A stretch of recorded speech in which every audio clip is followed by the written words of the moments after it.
Hello everyone, next question की तरफ आते हैं। जो क्वेश्चन गाइड पे आपका आरएलसी सर्किट पे बेस्ड है। तो क्वेश्चन इस प्रकार से है कि the circuit shown in figure is energised by sinusoidal voltage source V1 at a frequency which causes resonance with a current of I। ये आपको सर्किट गिवन है, ठीक है। आरएलसी सर्किट है, देख सकते हैं V1 V2 मार्क किया हुआ है, VC दिया है, I दिया है।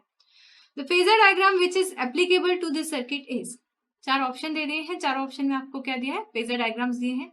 ये सर्किट के लिए जो मोस्ट आपका जो बन रहा है, सबसे सुटेबल जो फेजर डायग्राम है वो कौन सा है आपको बताना है, ठीक है। सर्किट को रीड्रॉ कर लेते हैं।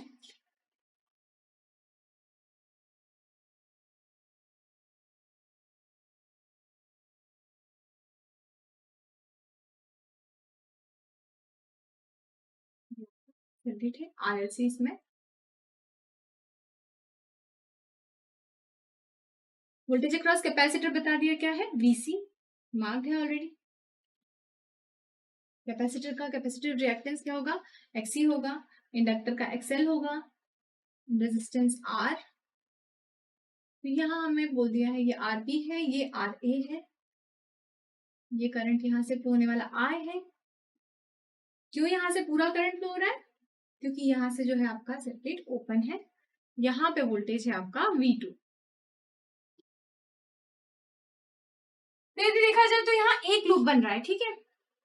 यहाँ एक लूप बन रहा है। आपको फेजर डायग्राम बनाना है। फेजर डायग्राम बनाने के लिए आपको क्या करना पड़ेगा, वोल्टेज एंड करंट के रिलेशनशिप देखनी पड़ेगी, उनके फेजर डिफरेंसेस देखने पड़ेंगे, ठीक है। तो उसके लिए आप सबसे पहले क्या करेंगे, आप इम्पिडेंस देखेंगे। इम्पिडेंस यदि मैं बात करती हूँ Z की, ठीक है।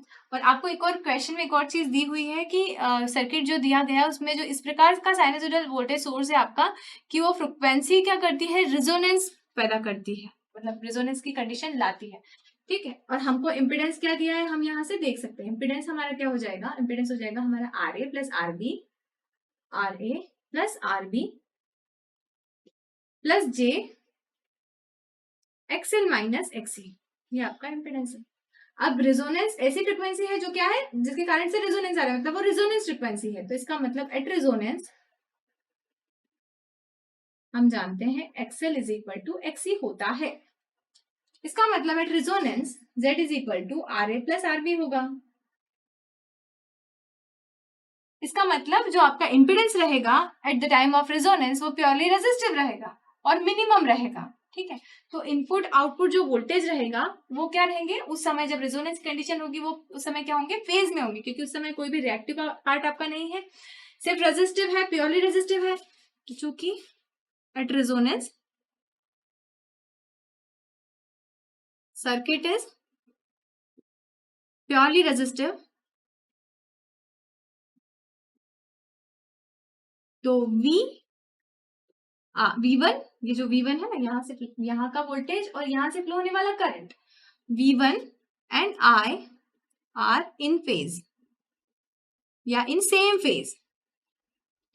V2 की बात करते हैं तो what is V2, V2 is equal to V1 divided by ये पूरा impedance, V1 divided by R A plus R B plus j XL minus XC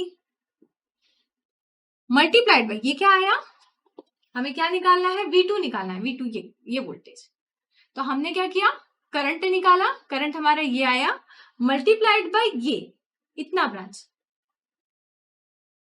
ठीक है। यहां से ये जो इम्पिडेंस है ये मल्टीप्लाइड बाय करंट आपका जो हो जाएगा वो V2 आ जाएगा। तो ये हमारा है करंट मल्टीप्लाइड बाय ये इम्पिडेंस कितना है, देखें हम, ये इम्पिडेंस है आपका RB plus j XL minus XC. Resonance की कंडीशन है XL is equal to XC है, तो इसलिए V2 क्या आ जाएगा, V2 will be equal to V1 divided by RA plus RB multiplied by RB, ये आपका आ जाता है V2। अब चूंकि रेजिस्टिव है, V2 जो रहेगा वो भी V1 के फेज में रहेगा, लेकिन V1 से क्या रिलेशन दिख रहा है उसका, इस टाइप का रिलेशन दिख रहा है। तो हम ये बोल सकते हैं V1 and V2 are in same phase but V2 is less than V1। Voltage across capacitor क्या होगा, voltage across capacitor will be equal to I into XC which is equal to I into 1/j omega C which is equal to V C is equal to I upon omega C angle -90 degree. हमने देखा था क्या, voltage और current same phase में है, V1 voltage and current same phase में है, V1 and V2 भी सेम फेज में है, लेकिन V2 जो है वो V1 से छोटा है। तो हमने डायरेक्ट करंट के साथ ही इसका रिलेशन बता दिया, क्योंकि V1 V2 I तीनों सेम फेज में है, और VC हमारा क्या हो जाएगा I बाय ओमेगा सी, लेकिन एंगल क्या है -90। तो सफिशिएंट इन्फॉर्मेशन हमें मिल चुकी है। ठीक है, हमें क्या पता है, V2 एंड V1 जो है वो दोनों सेम फेज में है, करंट भी सेम फेज में है, V2 का वैल्यू V1 से छोटा है, और जो वोल्टेज है VC वो लैग करता है। इसे हम ड्रॉ कर लेते हैं, रेफरेंस ले लेते हैं V1, उससे छोटा बनाते हैं V2, यहीं कहीं करंट I फ्लो हो रहा है, और करंट से लैग करता हुआ VC।